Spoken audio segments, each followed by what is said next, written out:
Hello and welcome. Today I am going to show you guys how I get the surface on my painted pipeline series, which is a series of work that, or a body of work that I made immediately after undergrad. They're not all pipes, but they all come from the same world, from the same vein, from the same body of work. So the whole body of work I call the painted pipeline. So I'm going to show you guys some examples before we get started, just to kind of give some solid visuals of what I'll be demonstrating today. Let me just flip over into zoom mode.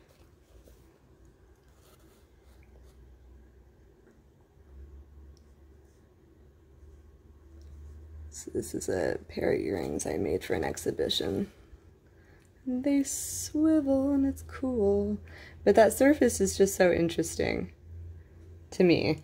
I grew up in the Rust Belt in Indiana, and I was surrounded as a young girl by rusty, old, dilapidated, decaying architecture, mostly farmland, silos, and some industrial sites. And so I wanted to capture that surface. It's just so attractive to me. But, you know, those surfaces are kind of volatile when you find them naturally out in the world. They want to flake and fall off. You know, they're deteriorating. But I did some experimenting for a solid maybe year, at least 6 months, I don't remember now. And I was able to achieve a really durable surface that it does everything I want to capture that kind of decaying look. This is one with a little bit more bare metal left on it. Let's get some more light in there maybe. So you can see, like, it's been sanded, you know, all the way down to the metal and then sealed, and it's not coming off. I have a bracelet that I wear regularly, and, you know, bracelets, I'm rough on my jewelry. I'm kind of a rough person in general. Kind of ham-fisted, I guess. But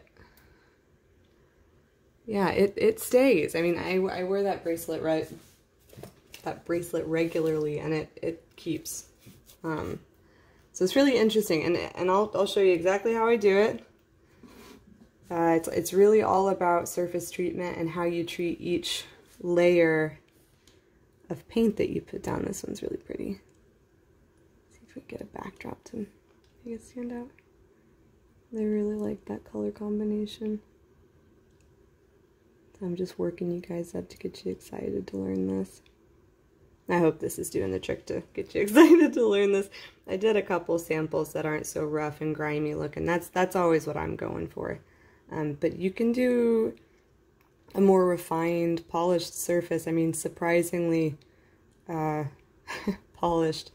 I did a sample just for this demo and was able to bring this surface to almost like a really polished finish, and it almost looked like enamel. It was kind of crazy. I know you could do that. Learning new stuff every day.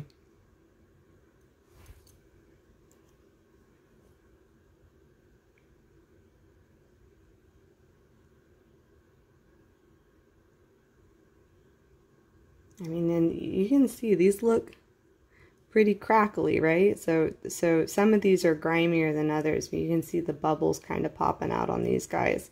And that was intentional. I did that with the heat gun, and I might show you guys how to do it, but I'll definitely tell you how to do it. I don't know if I have enough time to go through the whole process on doing it. It's really just like you just throw it in at the end. It's a step that you can incorporate into, you know, whatever you're trying to do. And it's really simple. I'll see what I can do. All right, let's get started. All right, let's start by going through the materials that we're going to need. So you're going to want some paper towels, cotton balls, cotton swabs. You're going to want, you know, I always keep like 3 different kinds handy, and I'm always experimenting with like what the difference between isopropyl alcohol, denatured alcohol, and acetone are when it comes to this process in the paint. As far as I can tell, they all just kind of melt the surface. So you do definitely want denatured alcohol and acetone. Both acetone and denatured alcohol are really good for degreasing the surface of your metal before you start painting. The metal needs to be really, really clean, and I'll keep reiterating that. So yeah, definitely denatured alcohol and acetone. A variety of sandpapers. So I tried to be specific with what types of sandpapers you guys need, but just to be completely honest, I end up grabbing at just about every grit I have. So I would recommend stocking up on a variety and maybe getting a variety pack at the hardware store. These pliers don't belong here, so you don't actually need pliers for this, unless you need pliers for your individual project. And then a variety of really cheap, crappy paints. I've tried using like really nice, expensive modeling paints from like the hobby store or from like a model shop, and I have a lot of trouble with them. They were a lot more difficult to work with than these acrylic paints. So I just, and the color variety was just crap. I mean, I couldn't get like such a variety of colors like you can with these. And so so yeah, I just go with these now. I don't use those modeling paints at all, and definitely not enamel. You don't want oil-based paints. You don't want enamels, and I mean like the liquid enamels.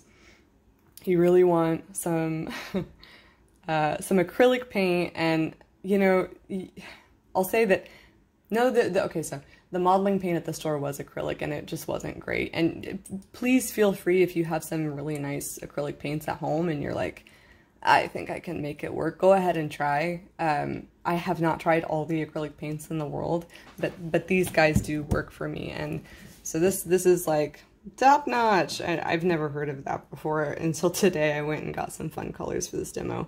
Americana is one that I use regularly, and Apple Barrel is a regular one. And I did these demos with this top notch. So, so yeah, this works too. You're gonna want gesso. Again, you don't need really expensive gesso. It just has to be acrylic gesso, water-based. And I have like, I always keep a little container because gesso comes in such big, you know, containers. This was the smallest one I could find at the craft store. And, you know, I'm painting really small things, so I keep a tiny container so this doesn't dry out. This is not labeled correctly, but it is liver of sulfur. It's optional. I like to patina the bare metal that shows through when I sand the work down. So liver of sulfur is fine. If you use a different blackening patina, I cannot promise you it will work. I don't see any reason why it wouldn't work just as well, but I've just not tried it, so feel free to try. And then you're going to want a sealer. There's 3 kinds I have on hand that work, and there's 1 kind I have back here that you do not want. You don't want a polyurethane. You don't want anything oil-based. You want water-based sealers. So this is a spray matte finish. That's fine. This is a finish seal lacquer from Rio Grande. That's fine. I paint this on. And this is polyacrylic. Again, I paint this on. And again, it says water-based. Alright, you're going to want a heat gun. It's not completely necessary. You can totally wait for your paint layers to dry. Dry paint layers, dry surface to paint on is one of the biggest keys to getting this to work well. So you have got to let each layer sit for a long time. You want it to be bone dry. There's no chance of moisture being underneath. So this heat gun really helps the process, especially when I'm doing production work. It would take forever. So this is really, really nice to have. And if you're going to do this a lot, I'd recommend grabbing one. They're not too expensive. A little paint palette for you to mix your paints.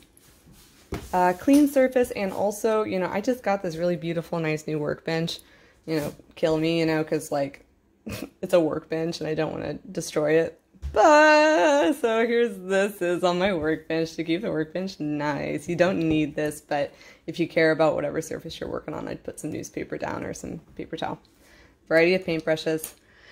It's gonna depend on what you're doing as to what paintbrush is best. Keep a variety. If you're doing really big surfaces, you're gonna want bigger ones, obviously. Use some common sense there.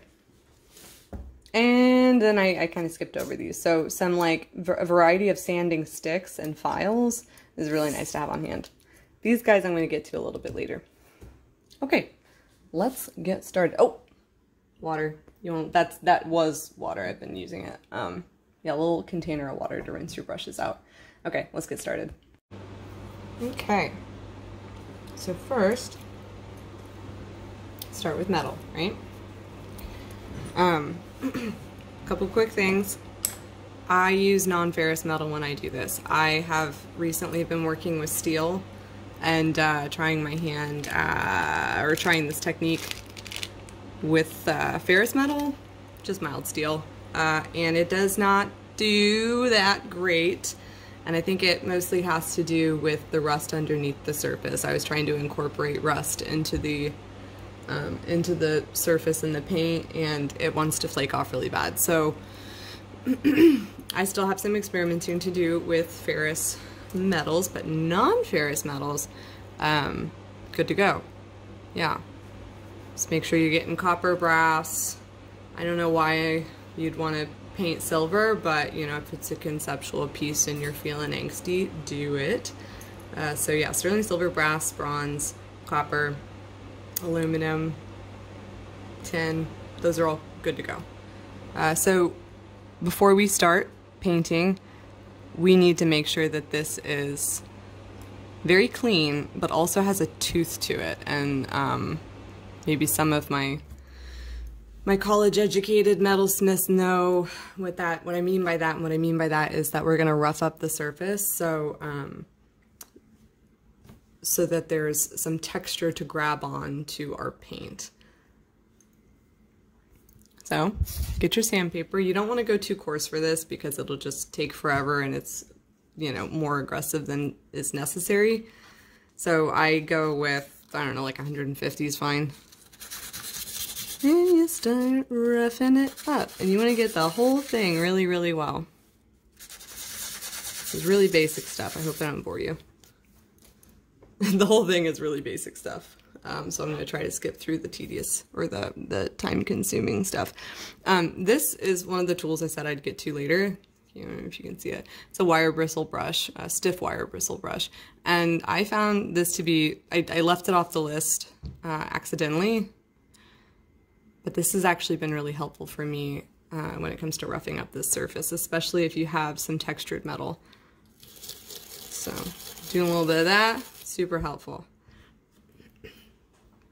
After it's all done roughed up, which this is not rough enough, this is rough enough. Okay, after it's all roughed up, you want to wipe it down really, really well with some acetone or denatured alcohol, both sides, all of it.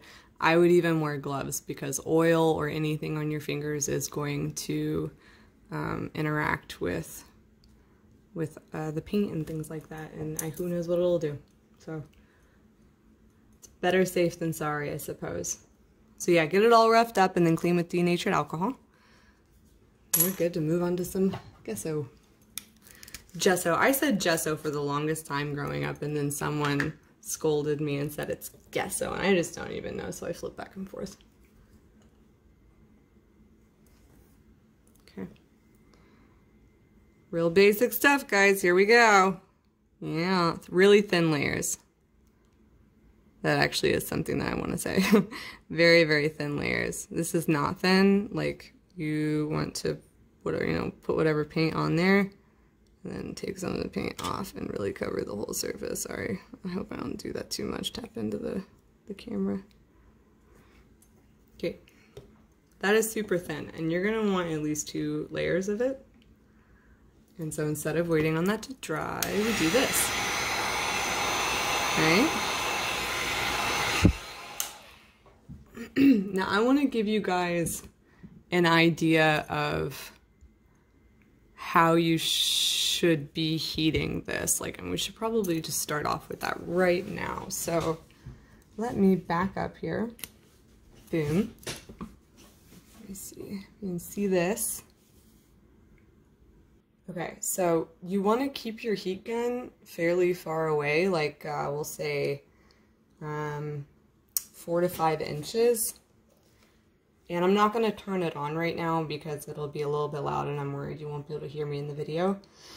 But you want to keep it 4 to 5 inches away, and you don't want to focus directly on it for a long period of time, because what will happen is your metal will start heating up.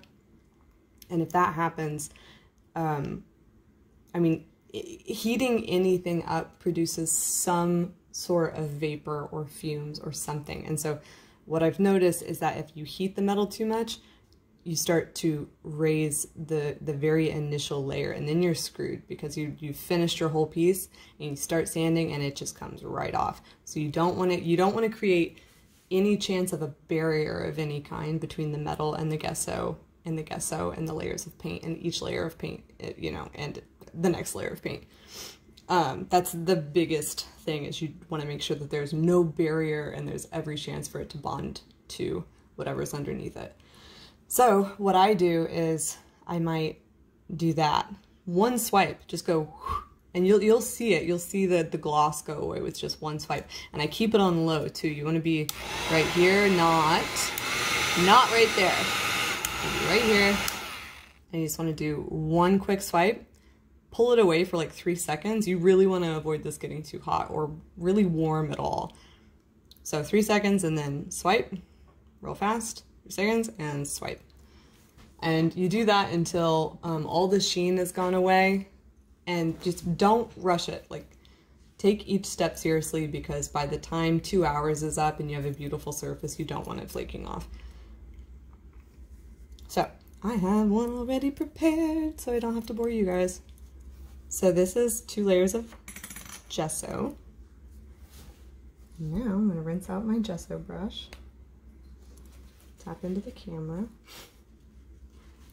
Okay.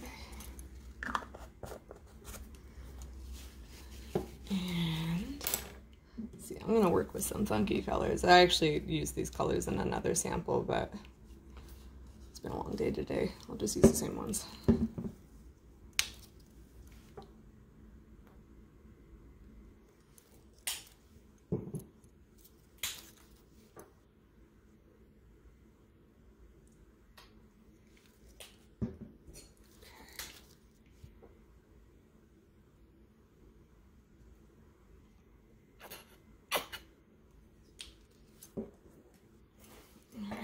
Get to it. Same thing with the gesso. And paint really, really thin. Now this paint in particular, kind of glad I'm using these again, because they're each layer of paint, each paint is a little bit different in consistency. So it's kind of good to kind of get a look at these. This is really thin paint, and I mean, you can see it's very thin. Oh, let me zoom back into that mode. So yeah, these are super thin layers of paint, and I realize that you will see a huge difference when we get to the next layer, which is gray. It's very thick and pigmented. This paint, I think I had to put down like 5 layers before I got to this. I apologize if you run into that yourself. You're just gonna have to power through it if you really want that color. I really wanted that color, so I powered through it. It's not a big deal. You got a heat gun. Plus it's kind of meditative. It's kind of nice to sit here and do this. So yeah, again, same with the gesso. You want to apply 1 layer, swipe over with your heat gun like I showed you, just real fast, 3 seconds off.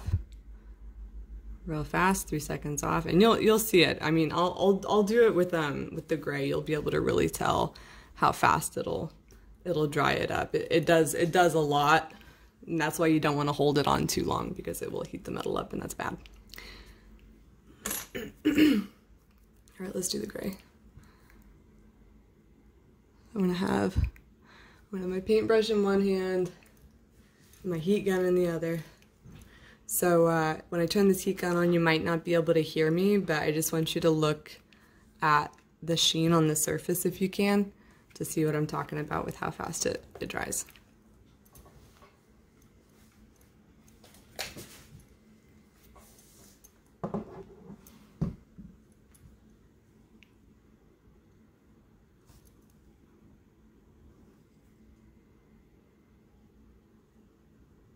See how thick that is? Like, that's completely different story from that purple color.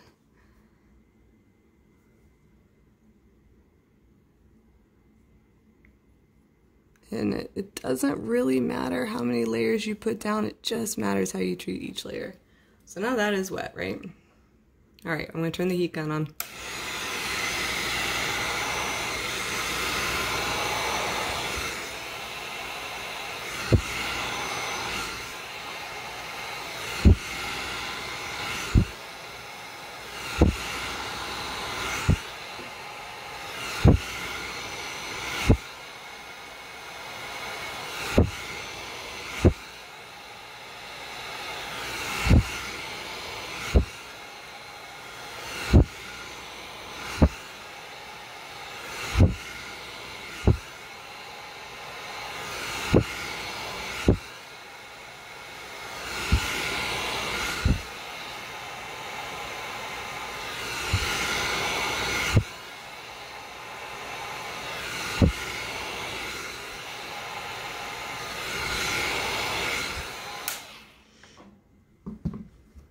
And even though this, well, I think that's dry and it's not hot, I can pick it up. It's good, perfect. So even though this paint is significantly thicker, I still do 2 layers. So I'm not gonna put a second layer on because I have another one prepared already. But I would recommend doing 2 layers of each paint unless you're trying to get an aesthetic, you're trying to get like a surface that is very specific. You know, do whatever you want really, but if you're trying to get what you've seen in my work or something, I would go with 2 coats for each color. That way when you're sanding down, you don't just like sand right through one layer without even noticing it. That can happen. So you want, if you're trying to, what I'm trying to say is if you want to have these sanded down so that you can see through to each layer, you want the layers to be thick enough so they don't get lost. Because what can happen is if it's too thin, you sand it down and it just disappears. There's nothing, yeah, it's just too thin. I might be over explaining, I'm sorry if I am. Okay.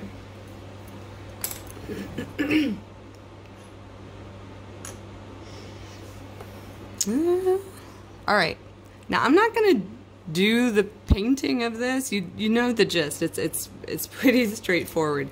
You wanna, you know, paint relatively thin, fast layers and dry them. Make sure that they're completely dry, whichever way you choose, as long as the way that you choose is not heating up the metal too much. Moving on. Okay. So this is my piece with 3 colors down. I have 3 colors underneath this guy. And at this point, it's totally bone dry, good to go, and we can start sanding. So as far as sanding goes, it's really, I think it's something that you're gonna have to experiment with to decide what you like, because there's just no one way to do it. It really depends on the effect that you're trying to get. Sometimes I will go in really aggressive first to like scratch. I might like do some of that to kind of get that surface coming through more, like pretty quick. Because I mean, I'm really going for that decayed look, so I like to really rip into it with some more abrasive stuff first. Ooh, that's really abrasive, ooh.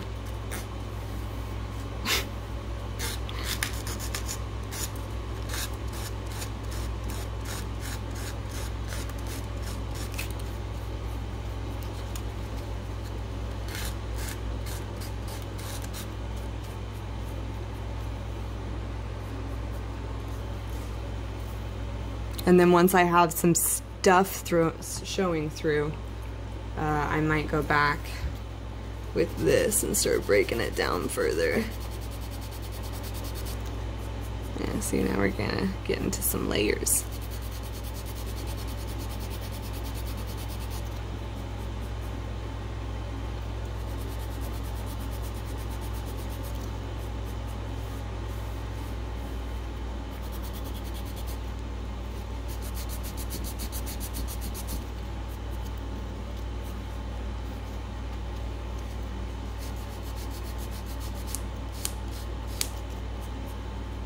We're already starting to show through. So another thing that I like to do with my grimy pieces is take them to my Ford & Flex shaft and put on one of those. Let me get them, I'll show you.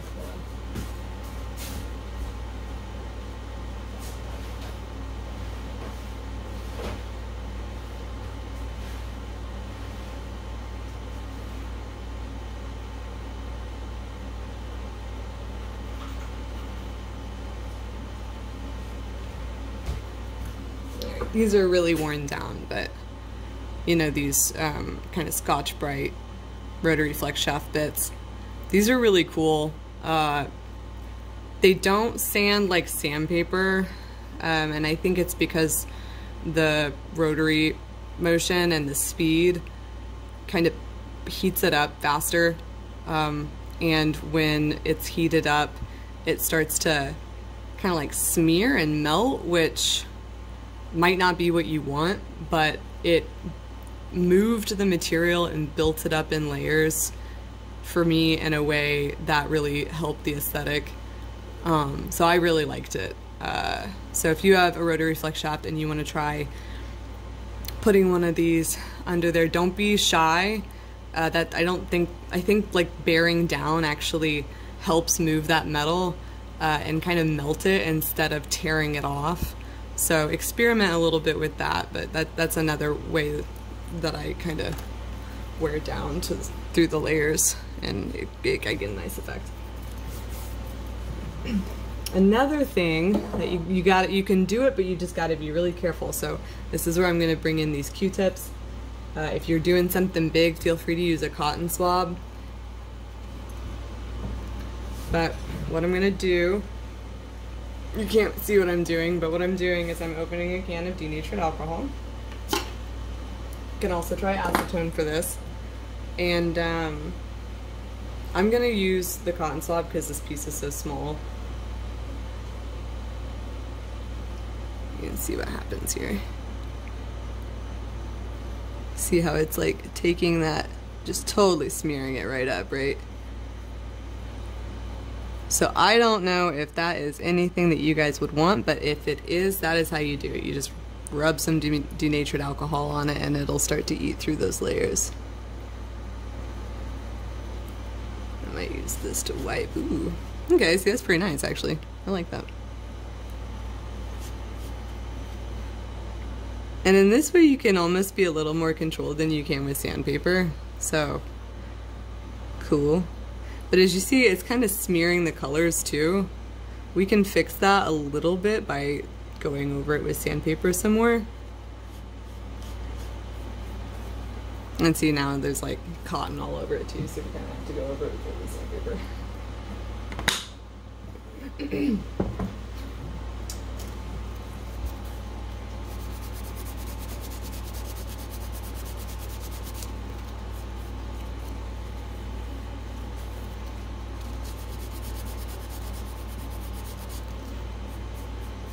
And I might go over it with like a really fine sandpaper. Now we're getting down to the metal. So you want to be careful when you get down to the metal. I'll say if you're gonna use the denatured alcohol or acetone or isopropyl alcohol in order to break down your layers, do not put it on once you've reached metal, because what will happen is that denatured alcohol or acetone, that acid will get underneath the paint and just start to peel it right up. So you really don't want to put denatured alcohol or acetone or isopropyl alcohol on your piece once you've sanded it down and hit the metal underneath. I'm gonna stop there.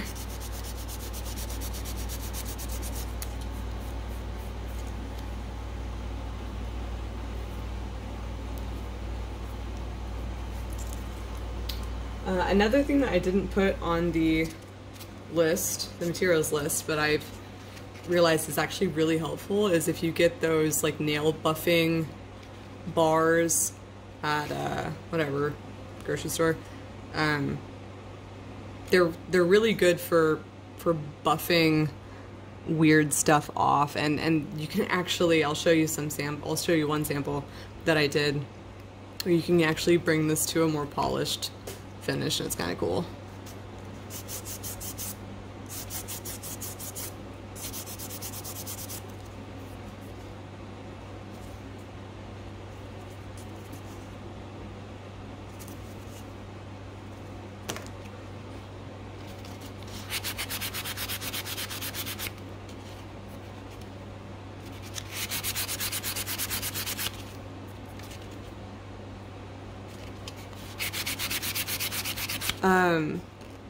The smoother your surface is, what I've noticed is it's almost like polishing metal, you know, bringing metal to polish means that you've closed the pores within the metal. And from what I've found, paint on metal is kind of the same principle. When you get it down to a really fine grit and buff it down, it just ends up making it more durable.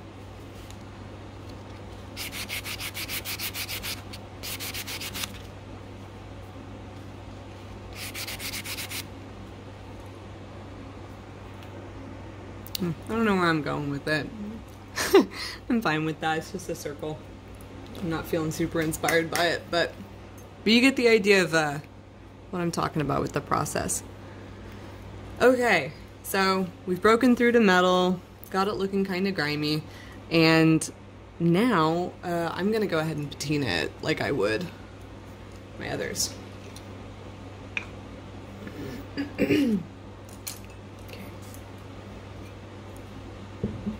So I have my bottle of patina and a heat gun. And I'll even try to get it to bubble. Usually I would like soak a piece and get it really wet. So I don't know, let me see if I can try to get it to do it.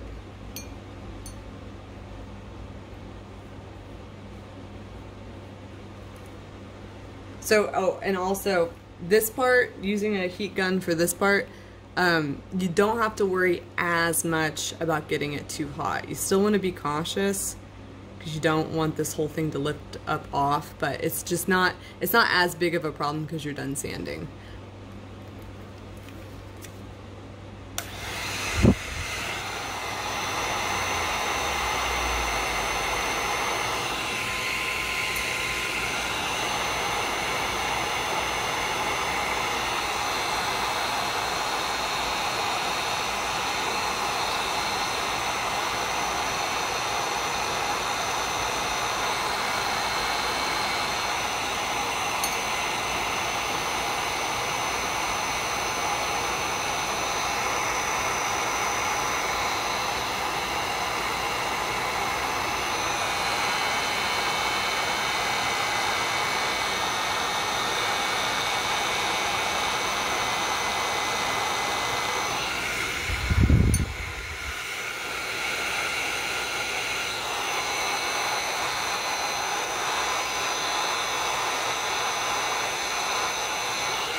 I think it needs to be a little bit wetter in order to get it to bubble.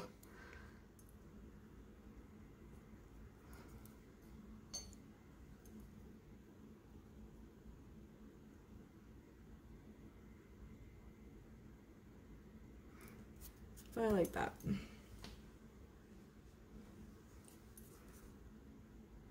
I mean, I encourage you guys to experiment. That's how I taught myself everything. This is how you get, like you can see, I told you not to, or I told you that it's okay to get the metal a little more hot, and then this started coming up a little bit. So I'm trying to show you guys the best way to get a successful durable surface, and from there, just, you know, experimenting.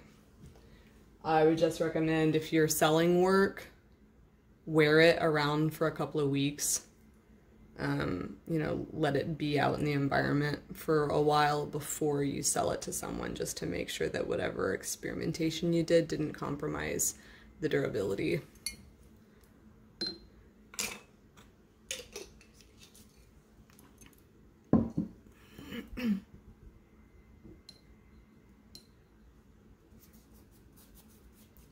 So past that, I mean, once you have the surface the way you want it, you just coat it with a sealer, and kind of same deal as far as sealers go.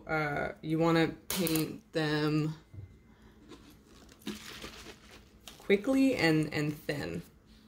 Thin is like really important here, because what you don't want is to have this nice beautiful surface and then you have these like raised ridges of sealer because, you know, it wasn't a consistent coating.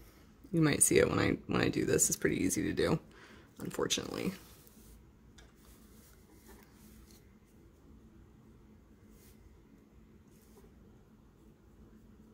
It's like really fast. And so the way I avoid ridges, like sealer ridges, is by like brushing it 2 different directions really fast before it's completely dry.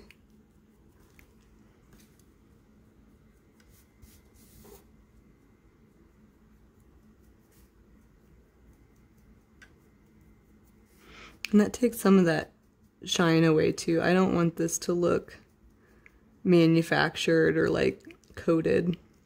I really don't. So that kind of helps take that shine away too. So once that's totally dry, you can put another layer on. And once all your layers are really dry, you can actually go back and buff them a little bit, so that if you do have a bit of that like coating look, it looks like it's coated in plastic, you know, how things do when you seal them. You can actually go back with a very, very, very fine sandpaper, like your, you know, 1500 sandpaper or your nail buffing pads, and take those ridges down a little bit and get it looking a little more realistic and a little bit less like manufactured and coated. And I will show you a few other examples. So I want to make the point that when you're trying to get this surface, let me make sure I clean my brushes out so they don't harden.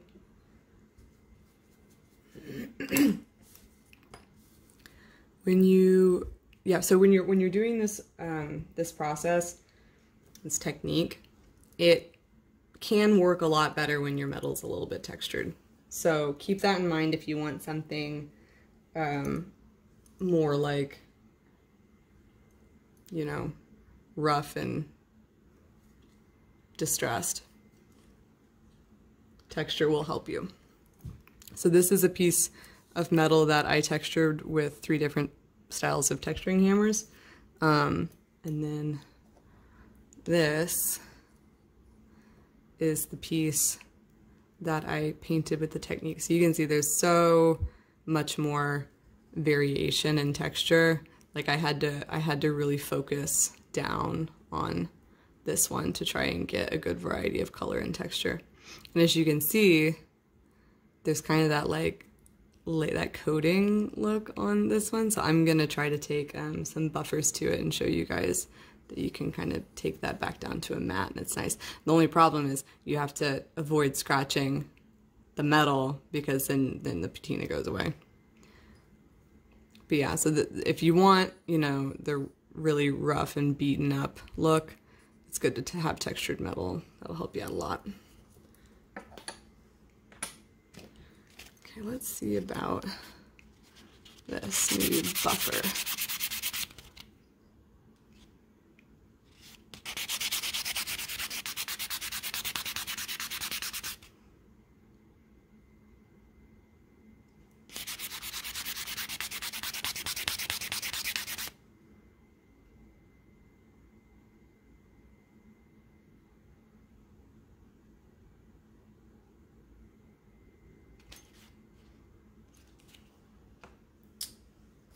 try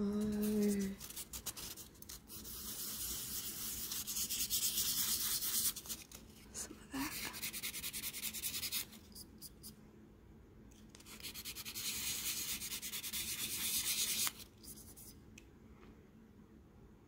That helps a lot.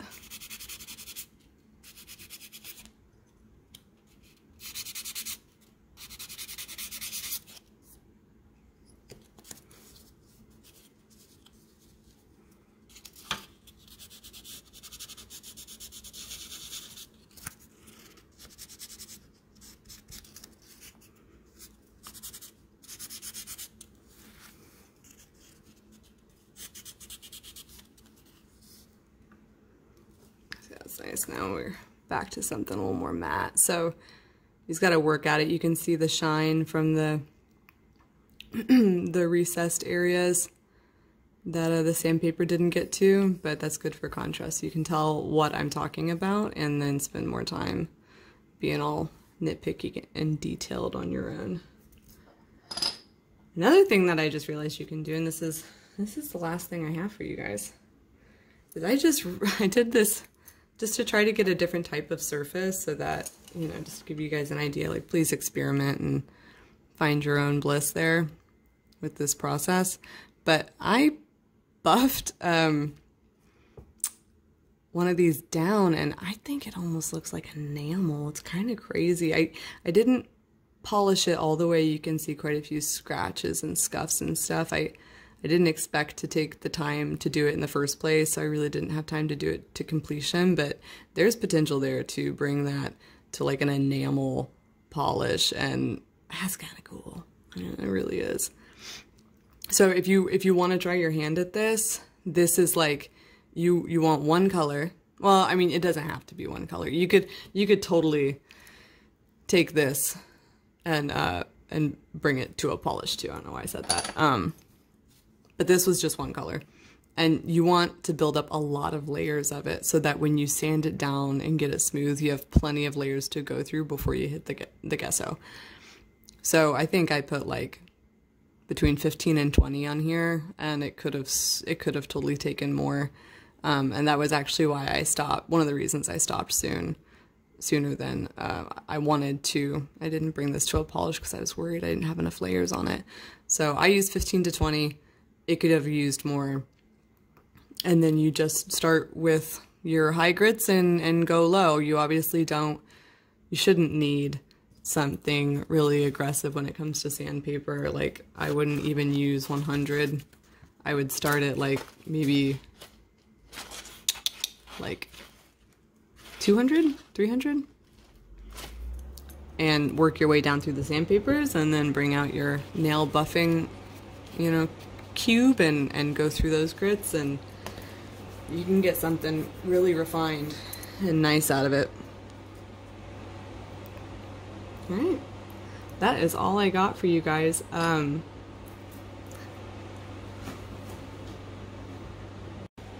right, that is all I have for you guys. I hope I didn't forget anything. If you guys have any questions at all, please feel free to contact me. You can email me at taylorfentz@gmail.com.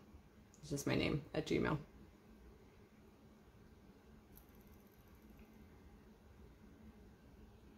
Oh, and if you try this out and you get some really good results or something you like, send them to me on Instagram. Like, shoot me a message and show me what you did, because I will get a real kick out of that. You don't have to, but I get a kick.